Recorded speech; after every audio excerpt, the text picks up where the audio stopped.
You are welcome again to yet another episode of HN What's Your Say? The leading listening show where we discuss real issues with real people like you. We are again featuring R. Kelly. Real name Robert Sylvester Kelly. Also known as the R&B King. In the recent appeal courtroom drama, defense attorney Jennifer Bonjean has raised eyebrows over the sentencing tactics employed by a trial judge. Bonjean, who is known for her tenacity in the legal arena, has brought to question the judge's modus operandi, particularly concerning the consultation of modern sentencing guidelines. As the proceedings ventured into the sentencing phase, Bonjean expressed reservations about the judge's reliance on the current guidelines, which she argues might not fully encapsulate the nuances of her client's circumstances. Bonjean explained her concerns, highlighting the potential pitfalls of an over-reliance on the current sentencing guidelines. In her words, she said, "While the current sentencing guidelines serve as valuable tools, they should not overshadow the need for judicial discretion and a comprehensive understanding of the unique factors at play in this case." She also raised concerns about picking out only the guidelines that would favor the government, and deliberately ignoring those that would advantage the defendant. The current guidelines do mention the consideration of defendant's age, which Judge Leinenweber could have adopted but chose not to, she clarified. Now listen. If the applicable guidelines didn't take into account, this is not the case, but for instance the age of the victim, and modern guidelines do take out the age of the victim, then it would be appropriate under code to say, I'm going to rely on the age of the victim. And indeed she has a good point. The judge's decision to refer to the new guidelines was already inappropriate, and when he did, his preference of particular components which favor the government alone and not the others that would have been more relevant for the case remains questionable. Bonjean's critique comes amidst a broader discourse within the legal community regarding the balance between consistency and individualized justice in sentencing. As courts increasingly turn to structured guidelines to inform their decisions, questions have arisen regarding the flexibility afforded to judges in tailoring sentences to fit the specifics of each case, as they have instead used this provision to satisfy their own personal opinions. The trial judge, whose approach has been called into question, has yet to respond to Bonjean's criticisms. However, legal experts anticipate that the issue may spark further dialogue within the legal community regarding the proper application of sentencing guidelines in contemporary jurisprudence. As the appeal unfolds, all eyes now remain on the Supreme Judge to address this issue, where trial judges feel the need to side with the prosecution, and to bend the rules in order to disadvantage the defendants. In fact, Attorney Jennifer Bonjean has proved to be so brave to question the sentencing guidelines that were adopted by the district federal judge in such a system that condons impunity and prejudice. The appeal court judge herself posed the threat of how R. Kelly winning this could see the trial judge start afresh and alter the entire judgment to further disfavor the R&B King. According to the appeal court judge, the trial judge could choose to issue the reduced sentence as a consecutive one to the already existing New York 30 years. And according to her, this would make things even worse than they already are for R. Kelly.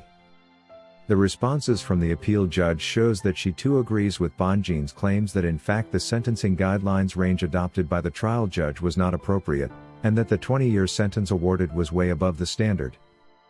Her only concern from her words is how this may impact the defendant, especially knowing that the trial judge, who was prejudicial and unfair when issuing the 20 years and is most likely to maintain his unfairness, which may cause him to reorganize the two sentences into a consecutive order. The huge question is just how the appeal judge managed to predict this. Of course she isn't blind not to realize that the trial judge was out of line when he decided to base his sentencing on the new guidelines, and not in their entirety but picking out only a few lines that aided his objective. And there is no doubt that if he had actually adopted the new guidelines innocently, more than likely this would have advantaged the R&B King, who by virtue of his age should have received a much shorter prison term. As R. Kelly's Chicago appeal process continues, legal experts, fans and supporters are all speculating on potential grounds that could see R. Kelly win this and the verdicts overturned or the sentence reviewed. It is believed that the intense media involvement and pressure surrounding the case may have influenced jurors' perceptions, potentially leading to an unfair trial for the defendant. Additional to this, questions have been raised about the admissibility of certain evidence, to be specific the videotapes whose source has never been verified. This stems from the fact that the person who delivered the tape to the feds, Jim DeRogatis, denied knowledge of source, after stating that an anonymous sender dropped them into his mailbox. The laws governing the application of video evidence in court, however, suggests that the source of such material must be determined for it to be admissible. Prosecutorial misconduct during the admission of evidence is yet another reason R. Kelly is likely to win his appeal. Additionally, concerns have been raised about the impartiality of the trial judge and the inadequacy of jury instructions. In light of these potential issues, R. Kelly's legal team has mounted a vigorous defense during the Chicago appeal process, leveraging these arguments in an attempt to overturn the conviction, or at least to secure a new trial, and at the minimum have the sentence reduced. Meanwhile, the outcome of this appeal could have significant implications not only for R. Kelly, but also for the broader legal precedent surrounding high-profile cases and the protection of defendants' rights. However, it's important to note that the appeals process is quite complex and uncertain, and success is therefore never guaranteed 100%. Prosecutors are likely to vigorously defend the conviction, arguing that the trial was conducted fairly and in accordance with the law, something they have already given a shot in court.